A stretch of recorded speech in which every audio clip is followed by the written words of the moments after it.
Mapagpalang gabi po sa bawat isa sa atin. Kamusta po ang inyong mga kaluluwa? Sumati nawa ang kapayapaan ng ating Panginoon. Sa ating pong pagbubulay-bulay, basahin po natin unang Juan chapter 4 verse 16. Nalalaman nating tayo'y iniibig ng Diyos at lubos tayong nananalig sa katotohanan ito. Ang Diyos ay pag-ibig, ang nagpapatuloy sa pag-ibig ay nananatili sa Diyos, at ang Diyos ay nananatili naman sa Kanya. Alam niyo po ba na iniibig kayo ng Diyos? Yan ang katotohanan.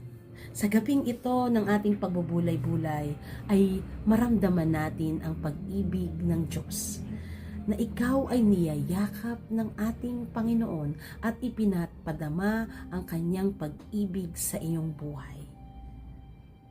At ito yung good news, ito yung katotohanan, na ang Diyos ay Diyos ng pag-ibig. Kaya maunawaan natin na tayo ay hindi nag-iisa, tayo ay iniibig ng Diyos sa kabila ng ating pag-iisa, sa kabila ng mga sitwasyon natin sa buhay, no? Iniisip mo ngayon ay yung kinabukasan, iniisip mo yung ay yung mga anak, iniisip mo yung pamilya, iniisip mo yung trabaho mo, iniisip mo maraming bagay. Pero sa lahat ng iyong isipin ay madama mo ang pag-ibig ng Diyos bilang siya ay Diyos ng pag-ibig. Pangalawa, na maalala natin na manatili tayo sa pag-ibig ng Diyos. Alam niyo yung salitang pananatili, ibig sabihin yan, hindi tayo umaalis sa kabila ng ating mga kaabalahan, sa kabila ng ating mga isipin, no? Sa ating sitwasyon.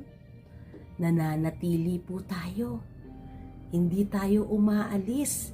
Hindi natin tinatalikuran ang ating Panginoon, na ang Diyos na nananatili sa atin ay nananatili din tayo sa Kanya. Kung ang Panginoon ay kasama natin, tayo, nasaan tayo? Ang mga tao, kapag nagka-problema, layo. Kapag nakaranas ng mabigat na problema, layo. Ang Diyos nananatili. Na broken-hearted, layo. No? Nagkasala, layo. May nakatampuhan, layo. At marami pang iba, palayo tayo ng palayo sa Panginoon.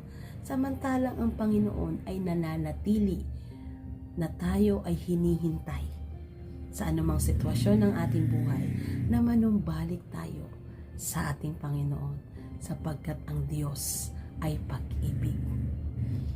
Kaya kung tatanungin ko po kayo, meron po ba tayong karapatan na talikuran ng ating Panginoon? Kayo po ang makasasagot niyan. Kaya ipinapaalala rito na ang Diyos ay pag-ibig.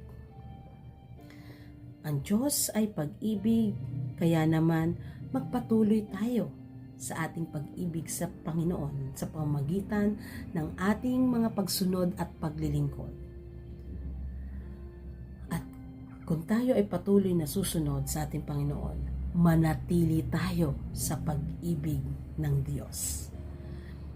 Manatili tayo sa pag-ibig ng Diyos, na siyang pag-ibig, na siyang Diyos ng pag-ibig, sapagkat kung tunay na nalalaman natin na tayo ay iniibig ng Diyos, you are privileged.